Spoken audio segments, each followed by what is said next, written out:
Ua te aleo no ia mātou I New Zealand nei.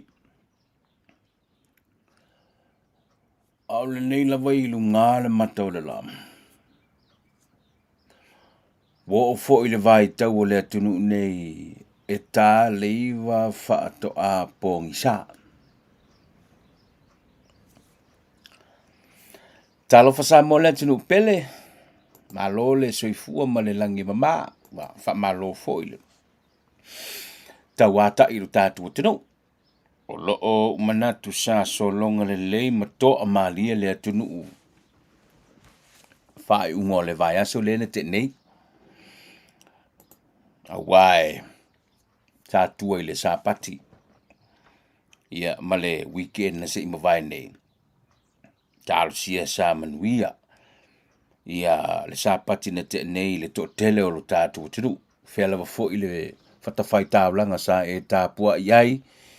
Ia mao sio siei ainga ma whailo iai ainga.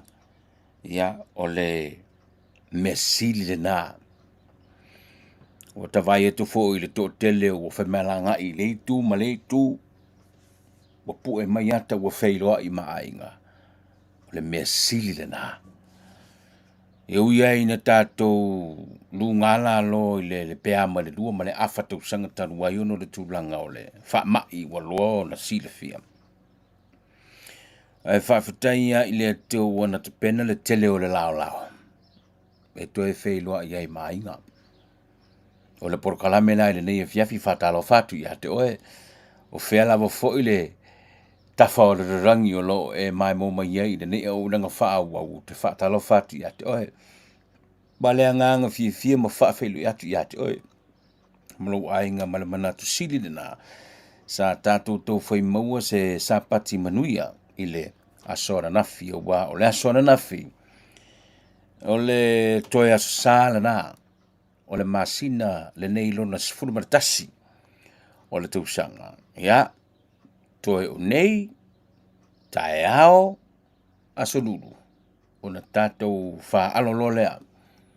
Ma whaato whaatu I a November o le lua sifuru marerua. Ai tātou tu vai loa.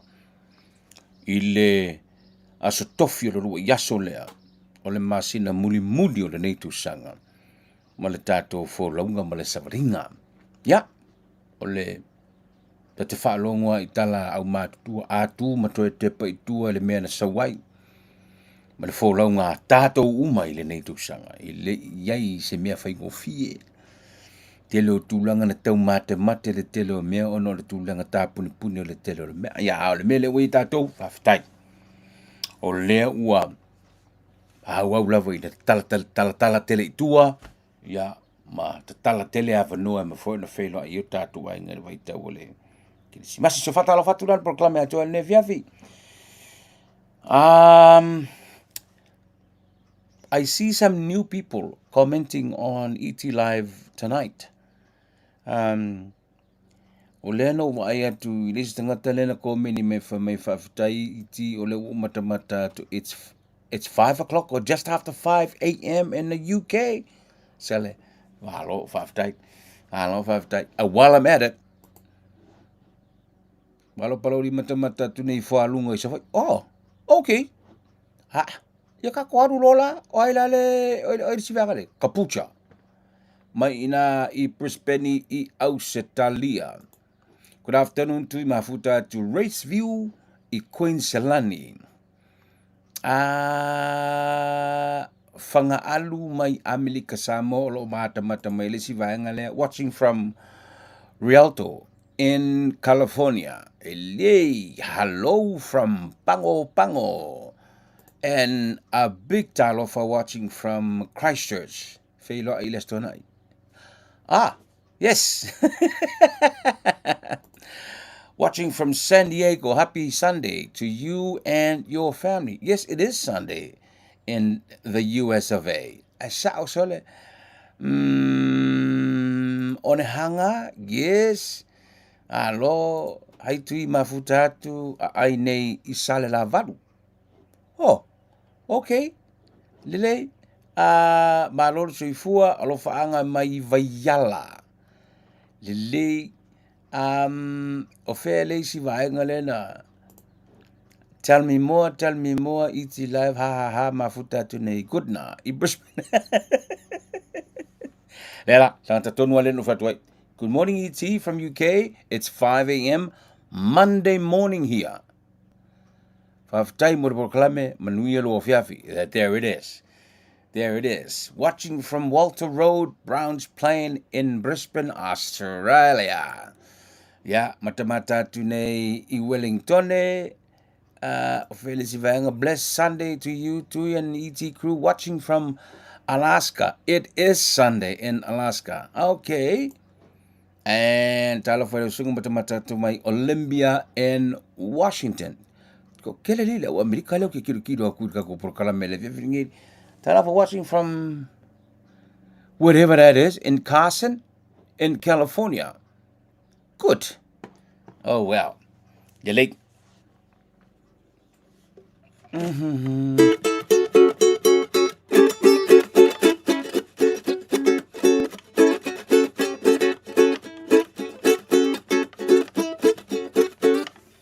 Fallega ko pese. O te fia usuina le pese lea. O le pese le nei. O le pese... Te lope lalta usanga. Msalo po le amakanga o le onga kongoli mo le fixe furu fa soro ba I de valu se furu. Ta uma ia ta upo ele ngola o foi pese le usuina le pese lea. Lela usua tua. Ai mate mai oe. Po ai le ngola o foi pese. No usuina le pese nei.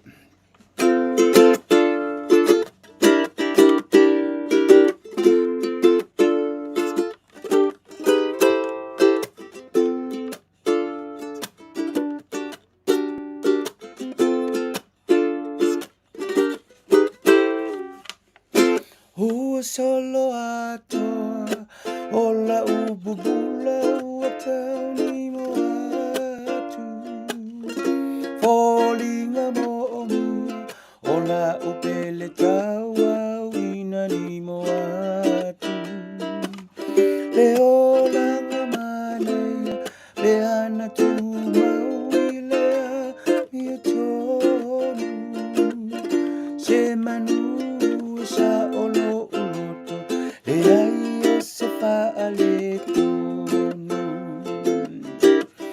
Fainga tane ona FAAITITIA sa ufua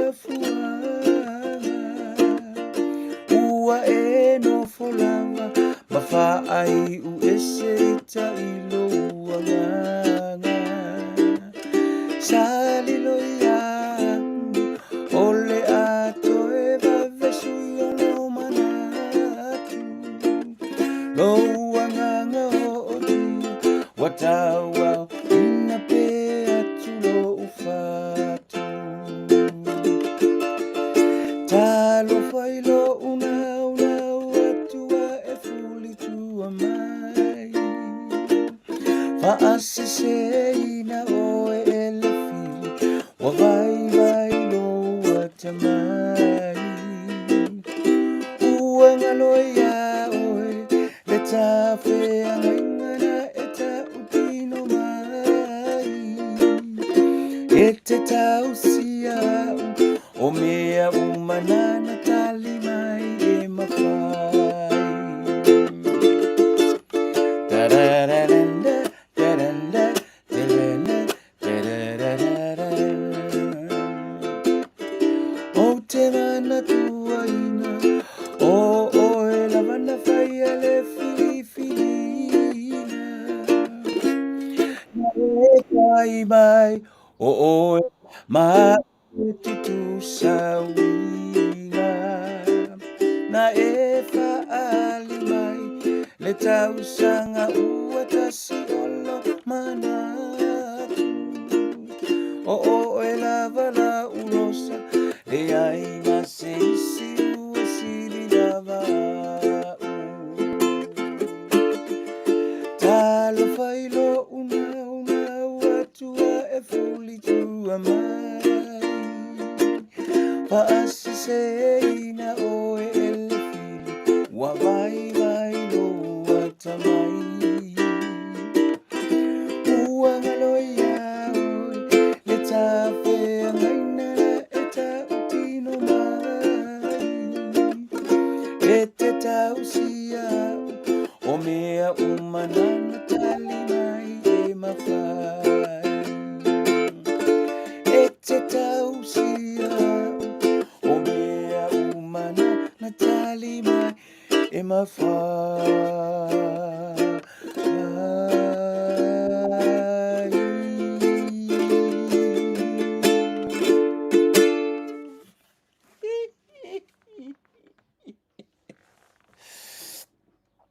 Oila tasi wana matea mai po ila foi pese usual pese lea. Now let me see. Who got it right?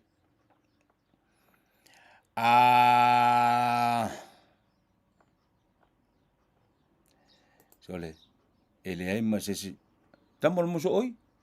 What? FIAFIA Trail? Tapota Trail? Tamolea? Matulua? Kukama? Pusiula? UB40? Ya oso voi ale UB40. Matangi mai sae, rosa pae. Vai ata pen o kele I whaalonga se whaidi ka o vai ata sal. Au foi pese ale lau maupo. So, Faula, rosa pae, Michael Jackson. Michael Jackson. Dele, e valei. Le tia maa le ai vine ula na. Ese ko va ai ngo ise foi pese. Ke musu ka o ku ngo ise foi pese sale mo kwa makaukia. La oso na.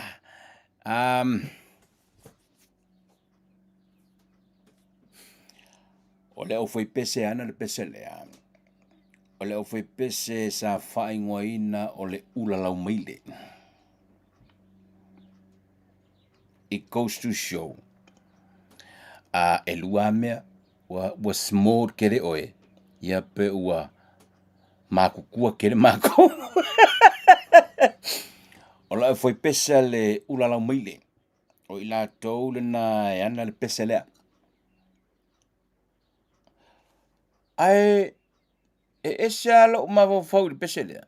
Se uma fakula sakpala. I don't know why I picked this song, but the level kwa kiriki ngelo mavo fau. Fe tau le pesa lea. Ma le mea lena tupu ana nei le atunu. Fe tau le mea lena tupu ana nei. Le pesa lena usua nei. Ma le aso lena wha manatu le atunu. Ua, to te leila to wala to la i le lanu liuli.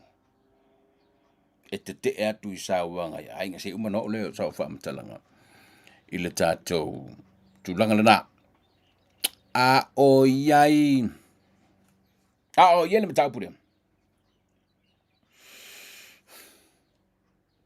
E ui I le solo lea na whai ana nei le tai au. O le amatanga o le se furu ma le ono aso. O le campaign e ua whaanga solo. I le te atu sauanga I te tonu ainga ua whauru talaina. O le malu I whale. E ui I lea solo, e lea se solo te. E ui se lea solo na whai ni le tai au. Para o le minsta le ana launga ane nei, ana na matanga luenga, e anga le wha moe moe ane nei. So soro le leila na launga I lunga. O upu tuu sao. Ala binga la wala li tu o upu ku sao.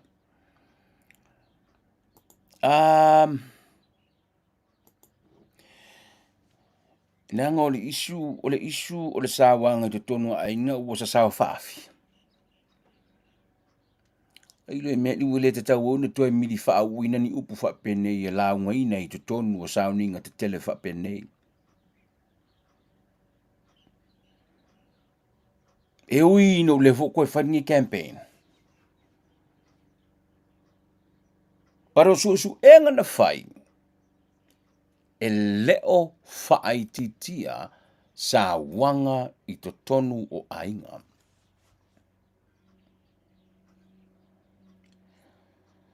So, what? This is another campaign.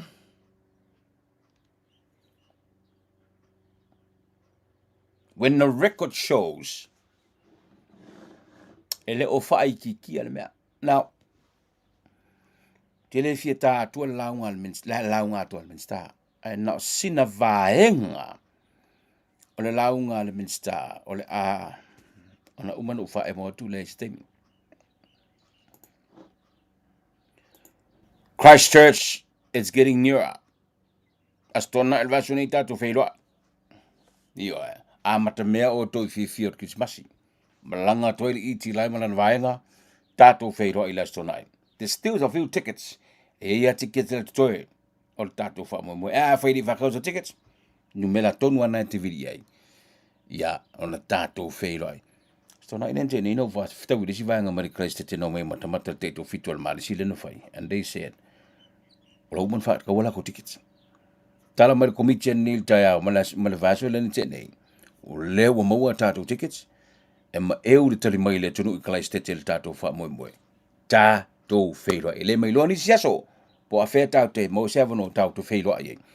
I Christ a o le Etlive ma le porkalame o le amalanga i Christ i le asto na i o le vai aso nei ta to feilua i ai ina mai fai ska kosiva walu de kausanga o ka pungi maloka le rangi o leva ka kili ko feilua ia le leo ngo mai ka ko feilua inga mo ska ko aka ma fangi si story ese mai story masangi ka ko io fa ma popa ngai ma le o piki ngai lalo na vai ngo ni sila ka ko pala o mai vai ngana tato feilua ia ina i Christ ele se piwa o ta pena le komiti la vai ta mafo le vefina te ngo fie e na o le lima tala ma wo fo le sapa mferne fa tau a o le NUMERA na te valau ye ma fa so ta ma fa tau wani o tickets a o le yo o ile aso to na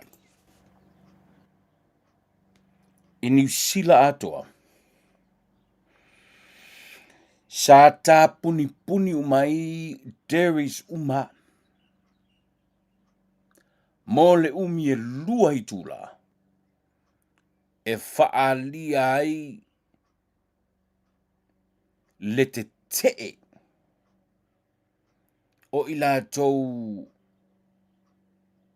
o nai tangata anu umai ini tia o lo faia dairies nei le te i SAUAGA ma le whaafilave lena ma li wale tangata whainga luenga le dairy ni Sandringham ele mamau atu ma le mele utina whai lua lai tu lana ni na tā puni ai dairies i New Zealand a toa lava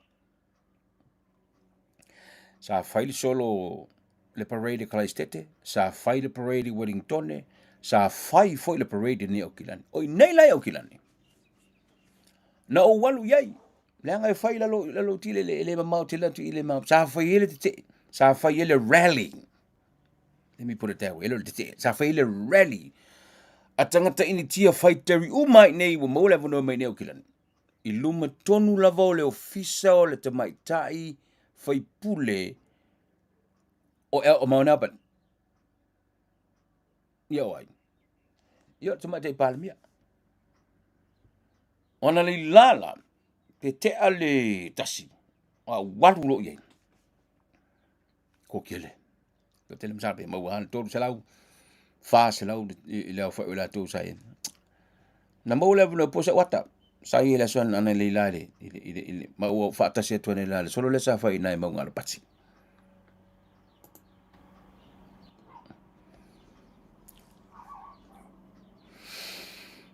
poloka ile leo le awala wole to mfen to pasista vale a ole lau tutu na le to tele luma tonu ana ole ofisa ole te mai foi pule o amango ala pati ya ole te mai pala mi le na o ina na fata unu ina ile rally nei anai tanga te ini tia fai dairy ile te milia na ta puni mai dairy ine o kilani mole umi na ole lua itula e fa alia ilo lato te tele ili fa la vele na mali wai sitama ini tia sa fainga luenga de dairy ne tupu ton wala fa la vele ele mamau ese mana no fuanga le bo fai ni le rally le e ma ese o no fuanga le o so fa ye le tangata o so ma avele tela ya e o solo sta ma fenga luenga le teri tulua ni liu mai lo mal kanga o lo masalami o le naifi na fai e le tangata le sta ma initia ma maliu i lava polo kalna le leo sa fai ile awala na fatino ai le rally telene sa poto ai maala ngai na i tangata initia o le fa punga lana enough is enough tu mutu muaile ile awori ana le la fa ile la to felo e nga fa pipi lungo o le ofisa o le tamai tai palamia enough walava yo ya ala iloa nai tangata initia tau faatulanga tewi tatou ma tatou te faatawai lava yo le foi tatou te lango ma tatou saporinga ia le unanga nai tangata mai initia faatulanga ina ni me o tewi ya a o faatupulaia le faavleve le umal fiatango ai ele umal talanoa i le media ni New Zealand le anga wa mani wai ia leli initia sa fainga luenga ai le teri lea o se fai le tangata oso le tangata ma ave le teller machine le tu wai tupe ai na toe mo e le li ile matuli loa o ina la le na tupu wai le fala lave o le famtalanga o seri e fa pe le fa to no masina tanu mai nei o kilani ia e sa yeisio na tamai le fata singa le sa yeisio na tamai le fata singa le tangi la vale to ine ne wotara no male o twista mane fo motato New Zealand nei a fai o le teri nai le to faitu o se ngari ina tia yana mane fo alo ave se te fangala au yo ma fai lo ai lo lango ina malau fa fatai la to fo o nanga le fengo ni mi o teri al sa ni ngala na sa fai oi i falling ole mea i Mount Albert lu matolu la vol officiale o le tamai tai palmi Talofa ya o le fo te maua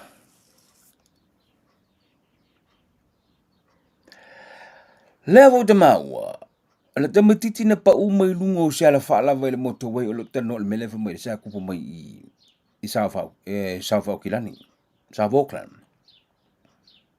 te o fosore yo fo lo o talo sia le o se tamatiti Samoa ai o me over bridges fo ye ni mo pa wa e polo kai ko e pe o se si lungo mas ai fo fa na tu mo pe o stick o se me o to ale fo ko kupu o tamaiti fo le lo po le ale mafuanga na pe ai lungo le pa misia alui foa e fe tau i mele watu ta vale le motorway boom o mari Talofa mo fa la vela ve tupu fa fo sei o nisi fa la vela ve tupu o le fa tamala pe ila le fa la vela ve le tamatiti le na pa u mai lungo le fa la vale o le mata upule le teri pe ana le oso malu e toe tui loa e longa tupu se fa la ve ya mind you o se tamale o le tata fengal be tupu fa la ve o le alu le pulo le teri ta fa mo non todo intia tangata fengal wenga le ai anga ku uare ngo yaru ngombe se me manuele tupu se fa la ve he wasn't thinking like that Talofa ya sa yele te mate pal mi to soundinga o Zanak Batal na sua fo le televo ia masiona tolua Talofa ai le von tonu mai ni New Zealand na yona matua Talofa ya o tatou ia no fouta o faita waso de Krismasi o se fale a onga fo i mo tatou ia fa te me tupu fa pe nei malo fa aftai le on sa il tatou tenu o le aso fulfito te sema wala ona to te mo fai le me nei because wa yai le talo sanga mai male le mea foi le due to demand. And we've been asked to do something on the 17th of December. The community in Brisbane. I'm talking about the community in Brisbane. We've been asked to come back.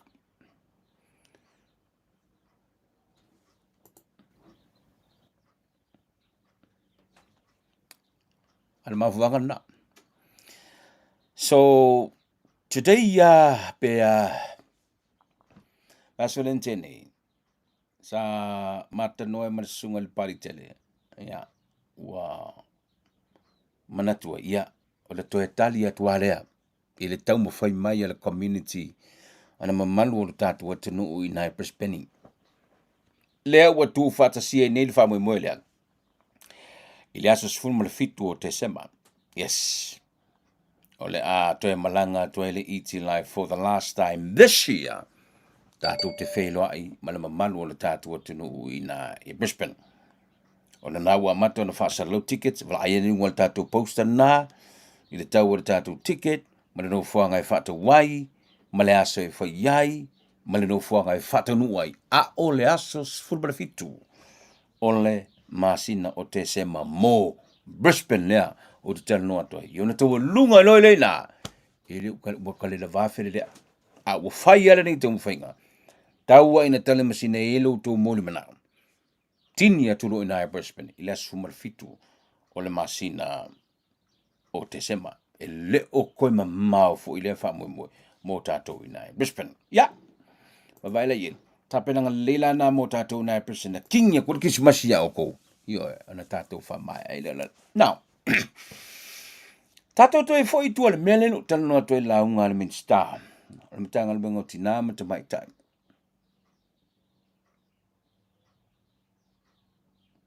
Watch this. Whalongolongo i le vahanga lo launga le fionga le Minster. Ana manino le mataupula o te whaiatua ia tātou. E ui una whaapea o le ukoi whaiforingi campaign. But really, o le tiro le whainga mano le ingi. Man, campaign. E le o work le mea. Pamai Samoa, pamai le atua. O Samoa e na manunu mai o tātou mātua o lango mau mai atia. I tātou te soifua maulai. A o wai le tanata e fia marosi ni fia siri ni wha o SAUAGA. A e o le atua e ana ni tanata na te le mawhaia o ni whaia le mea. Ai se aua manatu wai o e le tama maritane po wai lava. O lo whati nonga o nea mionga ma ne SAUAGA e te tabu le leia ma e toa. O le are au ngā, na o ai lotu ma alalanga mi ingo le atua, ai a mio pa a, ma mio ma tana pa peni. Ka mo whainga ma whama i tere nei, pata ua ai a mata i tongu o tato loto i whare, peiko i Sanoa, e kai tai o Sauinga.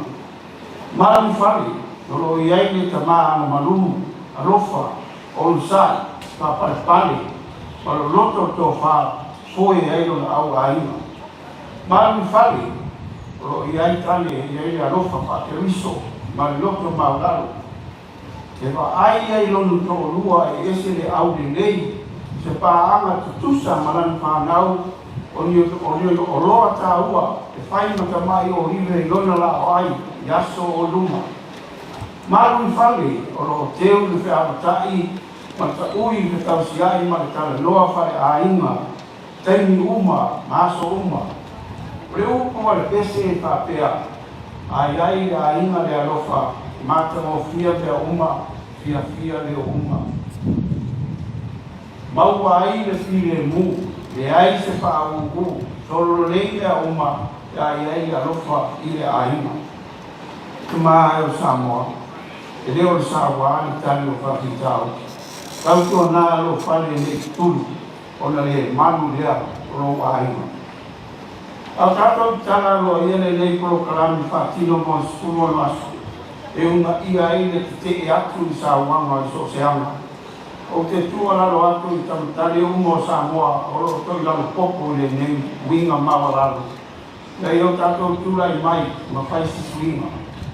Ia mana tua, o le ita o le mai nei o te apolo a o le mau o le poto a ita e nofo I lalo ma e mawhawhau o le uta le vali e tā mau le mea wai a manaki ai a o le uta le ata mai e fituntu nai mito e mawhawhau I nei o atau no unga o lau SAUAGA le a wa e mawhawhau e whai o le toa muni le nā o lo whamatara mai e liuspa ia o le toa e na te iloa po lea no whakoi una roto ai leo I whakatawa I roto pai so sao ma so sao I le fōina o le nei ngase ua sa sao whaafi ma e o Samoa malu I whale te maita I a te oto malu I whale tato whanau I a oto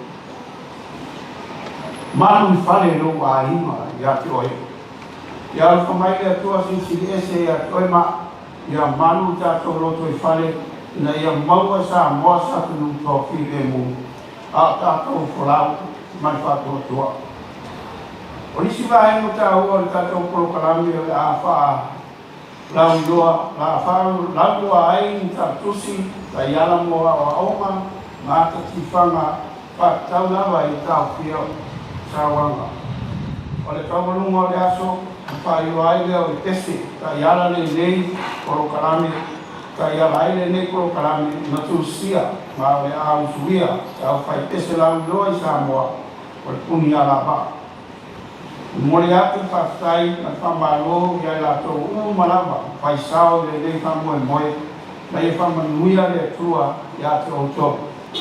Le aro man whalo whai loa atua I wa tala loa I a nei tato prokarami mō TAOFIA o SAUAGA.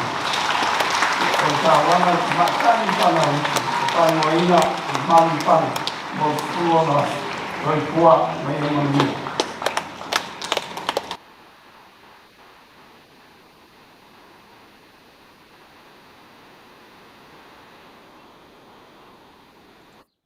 Le se vaingon na sa no ngale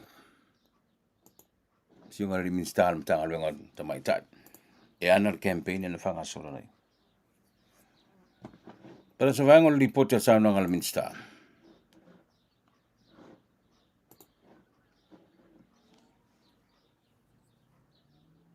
ta total no foi numela la ngo foi numela o inai te loi po pa u po FAAITITIA pe wa ki de se sa fafi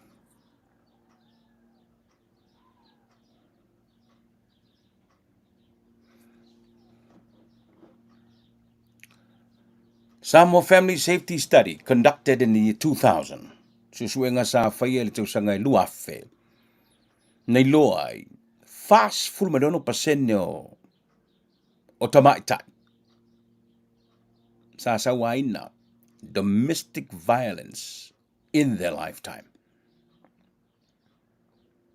The same study was done again on 2017. It showed that this figure has escalated to 60%. Sau mar fast food pasenge o nunga leongo se furu pasenge. O se fast siringa ku se mar se furu mar fa pasene. Na fai su nga te sanga duafe. To e fai le te sanga duafe se furu fitu. Wailo ai le mawar lunga le me wo solo ye. Consultation conducted with stakeholders reported that 87% of women experience threats of violence, with 86% subjected to physical violence specifically, and about 10% were raped by their family members. Economic costs of family violence are estimated to be 98 million and 132 million, which is approximately 6 to 7% of the GDP. Wa vai lai fai ngumela ia kala ngomere me. Fai su enga ile ko sanga ruafe. Mo fast food pasenge tinam tu mai tai. Ha fia le mele sa wai. Ai ko fai yanga su enga ile. Ruafe su fiku. Wa se idua onno se furu pasenge. To saka nei luafe ma luas fundua. I can guarantee you wo so dungar fai ngumela le me. I can guarantee you He le se whaikiki o le whengu meno le mea.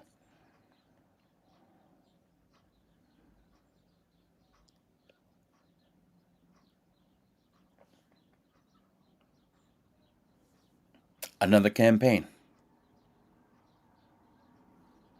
Sa oe le launga, sa oe le nai leina na tala no, le tamata I pāla mia na nei no whai ulu sauninga le no whalongo tuni I, mai pāla mia. Oi le mafu, oi le mea lea. Oi le mafu, oi le mea lea. Mana ia le tele le tamata I pāla mea. Ka kou uma. Ai meisha tu pāwari. Yeah. O le tala whaano noa. E iei tina e. O pasenge I o karango mai li poki lea. O pasenge o mea wa li pokia. E leo a fia I le pasenge. O mea natutupu. Ai lei li potia. Nā tau te si le fia. Whamasinonga na tūra la iei nisi ta mai du mo le whamasinonga. O le mea lea. O le lima te I ta I tōrua. Whaao popolo iai. Ma le soli tu la fono o le pule le uma. A o iwi, toto, ma ano.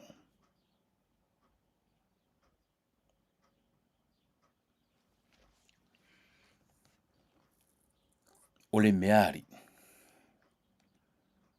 E le tusi lima. Para fai o oele faia.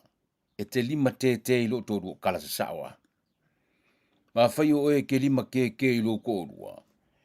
Ma fai o oe o le ke makamaka mai ai mafi o le mea leo le pule le uma. Te ilo e.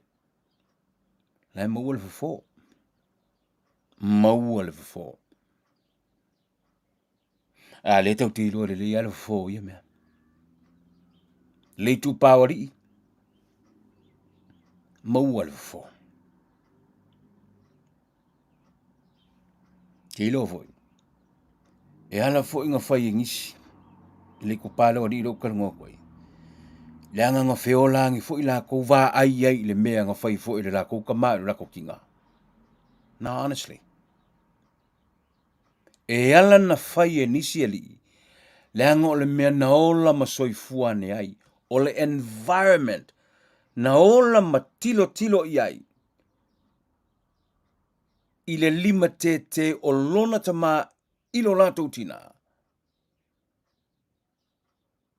Leo so solo ya le mele. Leo so solo ya le mele. Le to tele. Alanga fai. Langa sa va ai fo iai. O fai e le lato tama ilo lato tina. Pero le lu yo le mea. Mo tato. Le tu pawari. Amele suyai. Amele suyai. Amele fua se tapu.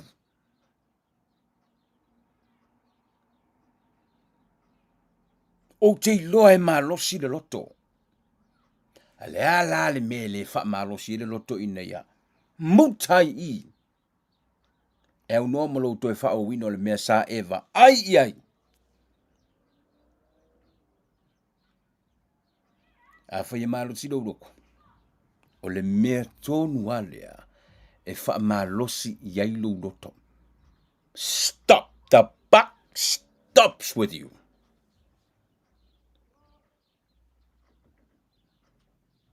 The buck stops with you.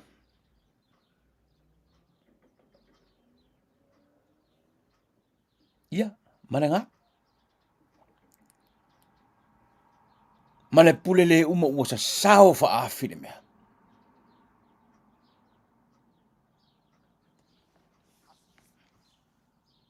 Sifuru o ngoa so campaign la fai. Campaign. Just another campaign.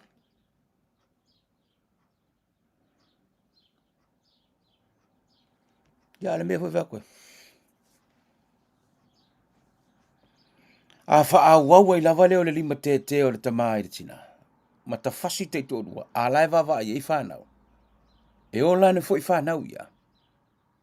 O le mea lava lea. O le mea lava lea.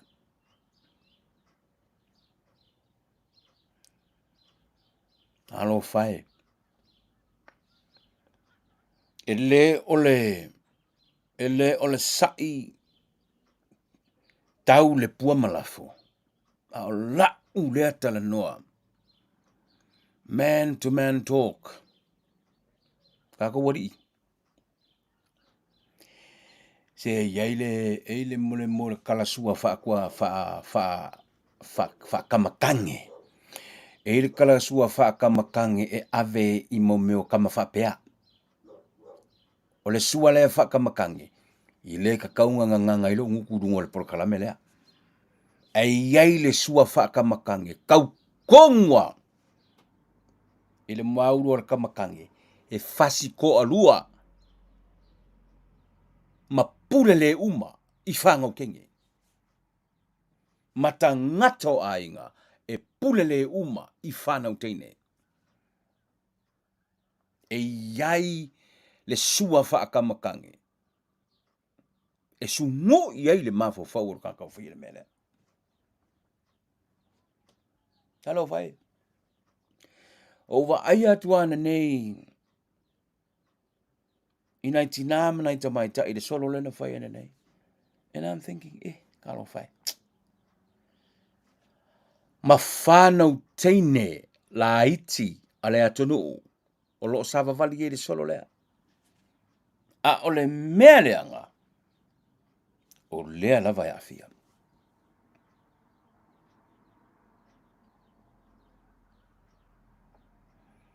No lo le mea lea. Fasiauti.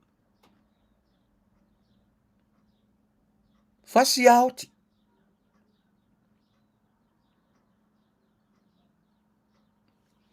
Tuia lea.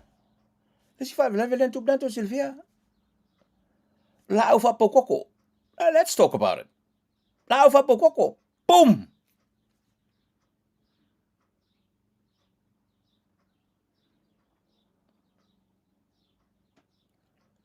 Lei malisi mele no falong tu talo ina ya lista le mai ili tu malo falata.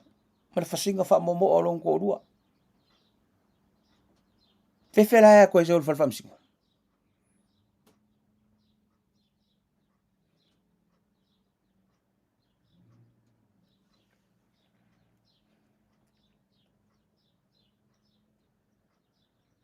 Another campaign. The numbers don't lie.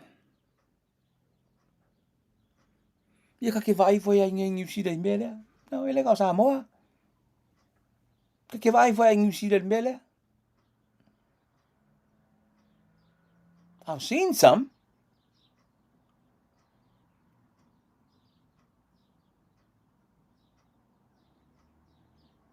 Atava aila ye. O le tangata. Kau kala mangi bla bla bla bla bla. As if I eat me who fight.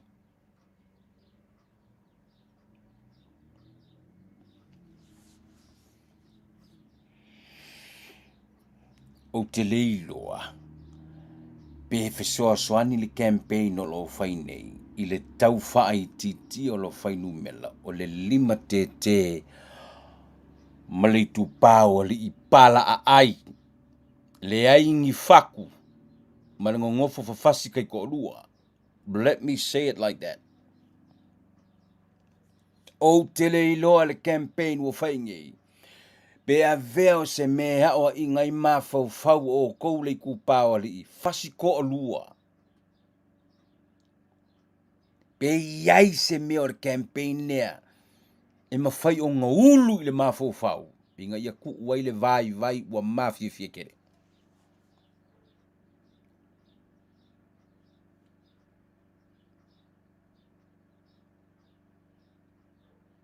I've talked to some friends. E ia wo no tala noa ia. Came through the same experience. Va ai o latu ta maa o fasi o latu tina. But you know what? E ai mase meo fa pe o kupu o la kola. They have families. O whakolei, wait a minute. You came through this experience. How come it's not happening to you and your family? O kala wo kame ke tui. E whaonga ia ile whaku o kama. E whaonga ia ile whai ai. What do you mean? A e manga o e whaau. E mwhaing whaau. A e manga o e muka ia o e. O kia mar kala le ia o e. I'm like, what? O le kia mar kala le ia o e. A whainga e ola nge ki kiroanga iai. Matua ane whailo tō rua malau whanau. O le ki markakala o le whaau au mane mukaroi. Lai ka makange. Lai e tamatane.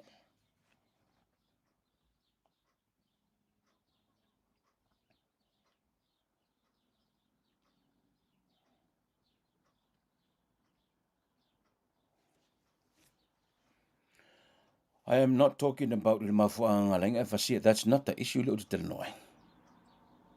O le issue lo te noi.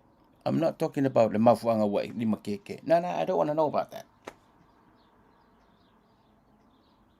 O le pa i o lo lima. Ya, le whamenge. La wal miska. Whamai fo i oi maka. Whai mai fo i o whea ngainga.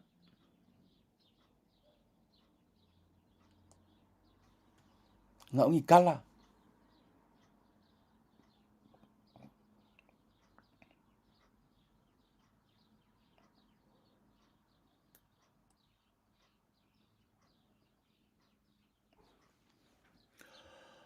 A oe mata mai oe New Zealand. Ma oe Australia, a oe le tupu ene mea lea. There is help available. E iai le fesoaswani mo oe pe a e mo mia. Samoa, I'm sure it's the same thing. I'm absolutely sure.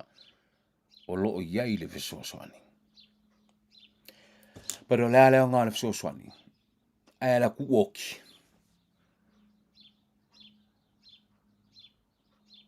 Lea leo ngā le fesoaswani. Lea la ku lau wala ue malifanga woma. Fe foi o tauti nā e tau te tala maripoki menge. I know. Fe tala no maripoti mene. Ona e o la fefe la valea. Ona le maua ile o sifo le mea.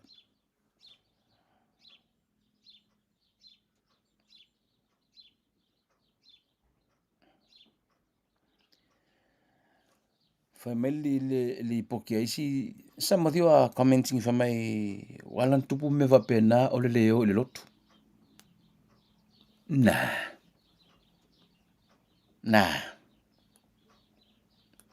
Ile o le leo le loku. Ai mi ngola ukalari kui o kanga kai ku poi me o kanga loloku. O kanga loloku. O ki a kongo isi mea.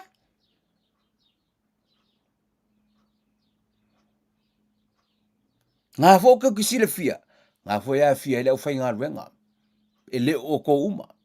But you know what I'm talking. You know who I'm talking about. So, it's not the loku. Nanga is kanga o ke roele loku. But it tausi le lei. Le pai se lima i le tinao le ainga. E le lima te mapule le uma. I whanau teine le tunu. But they don't go to church.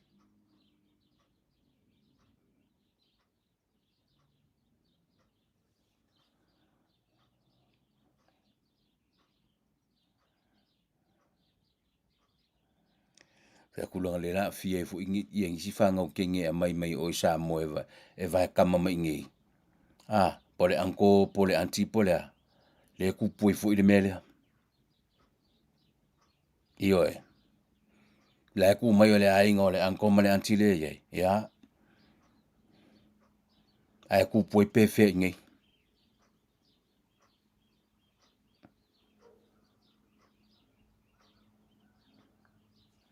I think o se fatupu manatu.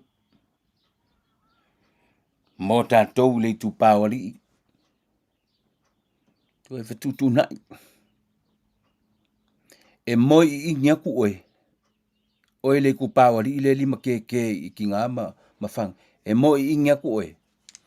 Le lopo whelmele la ku oe i kamaki. Onga o la wa mi o le ngā. O lo lima ke i le ki ngā o kamaki.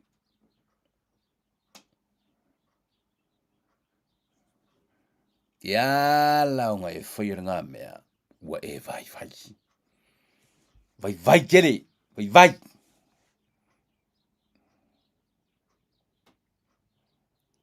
Ai ole tala le lei. La year before.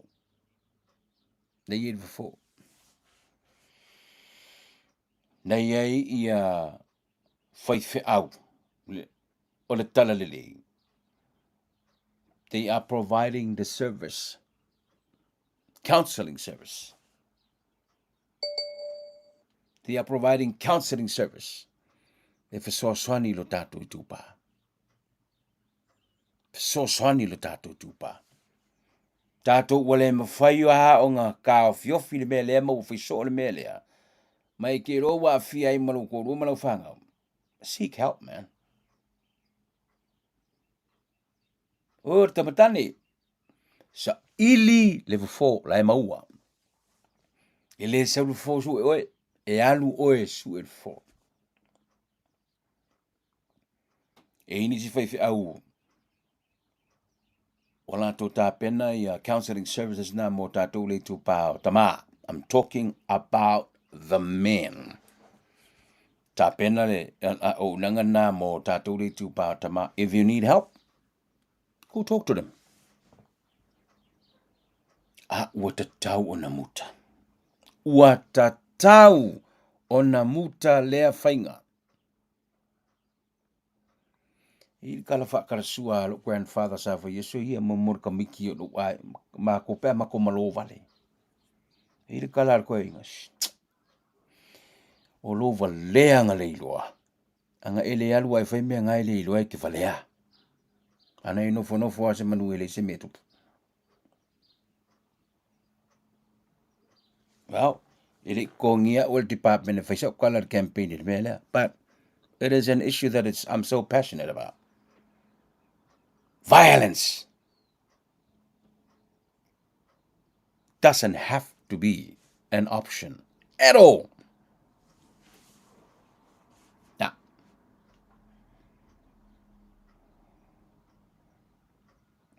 you will have a story. Yeah, I'm just making a story. Yeah, I heard.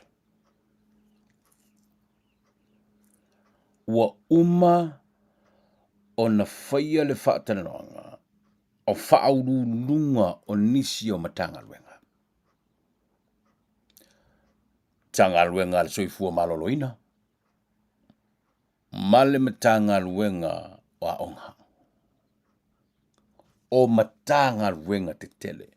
I heard wa uma o na whai le whaatananga. Who did they pick? I don't know. But ole mea o FIAFIA ai, ua uma. I mean, o tō whinga ia ua whaisi lewa ona tua. O tō whinga lea tenu, whaururunga o matanga ruenga mo o nanga i lea tenu. But I heard ua uma ona whai, interview. Tanga ruenga o a onga, male matanga ruenga ala soifua maloloina. Tatu whatatatu. I lopo se aso alvaso ne whala ulo mai ai. Si whaasara launga mai le MALO. Le alo i o tō whinga. O i la tō ua whiriwhiria.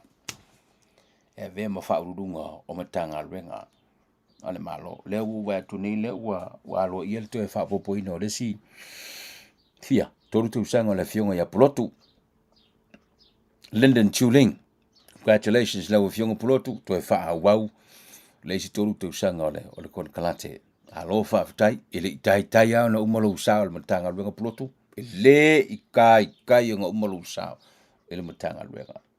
Now let's wait. Waila leo le TAOFIA nei ile matanga renga onga male matanga renga ale soifua maloloina. Ole Etlive na mo tatou ne fiafi. Natu sa so ni tele mo tatou le whaamalina lau mai mo le tatou por kalamera ne FIAFIA malo le whaatasmai. Mo se va po por kalamera Etlive le temi lau fune i le aso lulu o le vaso. Winga na kako feilo ile so lulu. Al ko aso na nga o November. Aso mo lo mara sofi. Ye mo ngi fiafi. Fa so fuyo no Yesu. Amen.